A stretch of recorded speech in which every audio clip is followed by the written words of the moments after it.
سورہ بنی اسرائیل 15ویں پارے کی پہلی آیت، سبحان الذی اسری بعبدہ لیلا من المسجد الحرام الی المسجد الاقصی، پاک ہے وہ ذات جو اپنے بندہ خاص رسول پاک علیہ الصلوۃ والسلام کو جس نے سیر کروائی رات کے تھوڑے سے حصے میں مسجد الحرام سے مسجد اقصی تک کی۔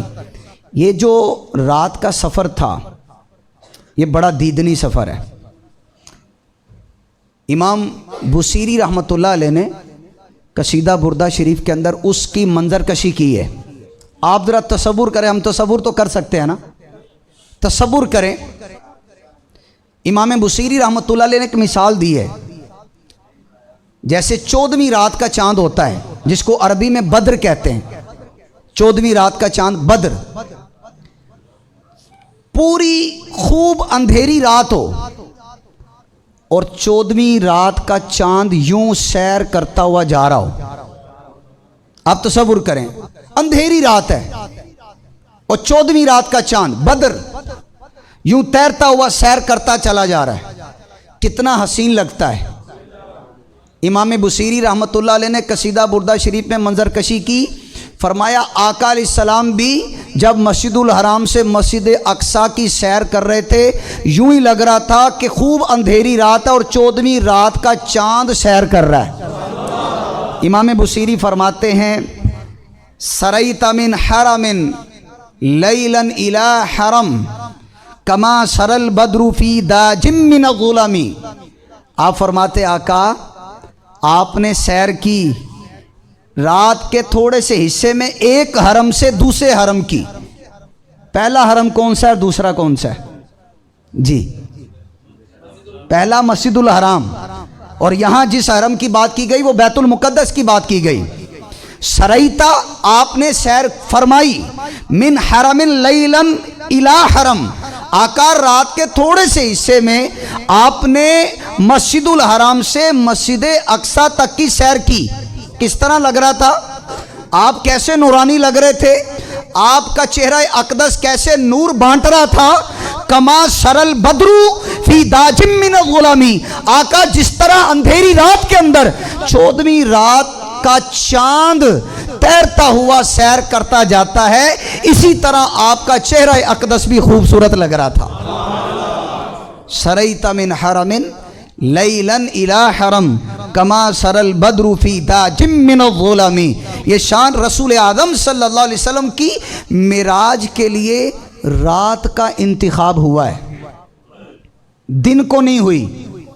کئی حکمتیں ہیں، کئی حکمتیں ہیں۔ اصل حکمتیں تو رب کائنات کی ذات جانتی ہے، رب جانتا ہے کیا کیا حکمتیں، لیکن علماء نے اس کی حکمتیں بتائی ہیں۔ ان میں سے 2 حکمتیں، ایک امام اہل سنت 14ویں صدی کے مجدد اعظم اعلیٰ حضرت امام محمد رضا خان رحمۃ اللہ علیہ کی سنتے، وہ کیا ہے؟ وہ یاد کر لیں گے حکمت کیا ہے؟ جی یاد کریں گے وہ حکمت کیا ہے؟ اعلیٰ حضرت امام اہل سنت فتاوی رضویہ شریف میں فرماتے ہیں اگر کسی نبی کوئی واضح جو معجزات ہوتے ہیں اس کا ماننا سب کے لیے ضروری ہوتا ہے۔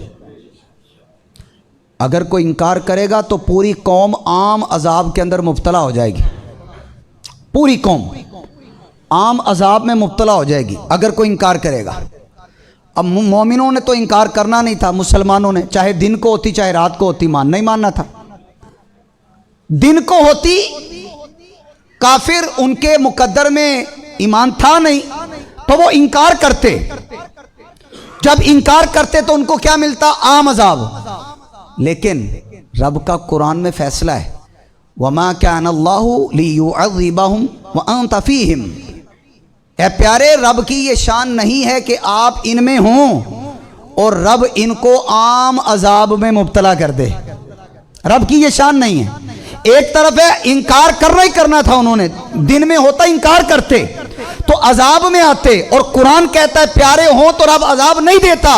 رب کائنات جل جلالہ نے محبوب علیہ الصلوۃ والسلام کی کہ رحمت ہونے کا بیان کر دیا کہ اگر دن کو معراج ہوتی کافر انکار کرتے تو وہ عام عذاب میں مبتلا ہو جاتے، لیکن رب نے قرآن میں فیصلہ کر دیا پیارے اگر آپ ان میں ہوں گے تو رب کی یہ شان ہے کہ رب ان کو عذاب نہیں دیتا، اس لیے کہ سرکار رحمت للعالمین ہیں۔ نبی پاک علیہ السلام کو معراج دن میں نہیں رات میں کروائی گئی۔ یہ ایک حکمت بیان کی اعلیٰ حضرت نے۔ اور سنیے گا، امام خرپوتی رحمت اللہ تعالیٰ علیہ قصیدہ بردہ شریف کی انہوں نے شرح لکھی، عصیدۃ الشہداء، عربی کے اندر یہ ان کی شرح ہے، یعنی شرح کا مطلب ہے ایکسپلینیشن، انٹرپریٹیشن، تشریح۔ وہ کیا ہے؟ آپ فرماتے ہیں ایک ہوتا ہے شمس دنیا، دنیا کا سورج جو ہم روزانہ دیکھتے ہیں، چاند دن کو بڑا فخر ہے، دن اپنے اندر پھولا نہیں سماتا، کیوں کہ میرے اوپر دن اس لیے پھولا نہیں سماتا، دن اس لیے پھولا نہیں سماتا کہ میرے اوپر شمس دنیا طلوع ہوتا ہے۔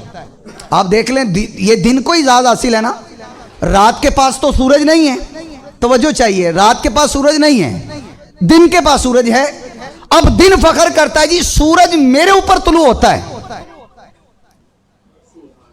اس شمس دنیا پر فخر کرنے والے دن کو یہ پیغام دیا ہے کہ اے دن تو شمس دنیا پر فخر کرتا ہے، ان قریب ایک رات ایسی آئے گی جس میں شمس دنیا نہیں شمس وجود کو سیر کروائی جائے گی۔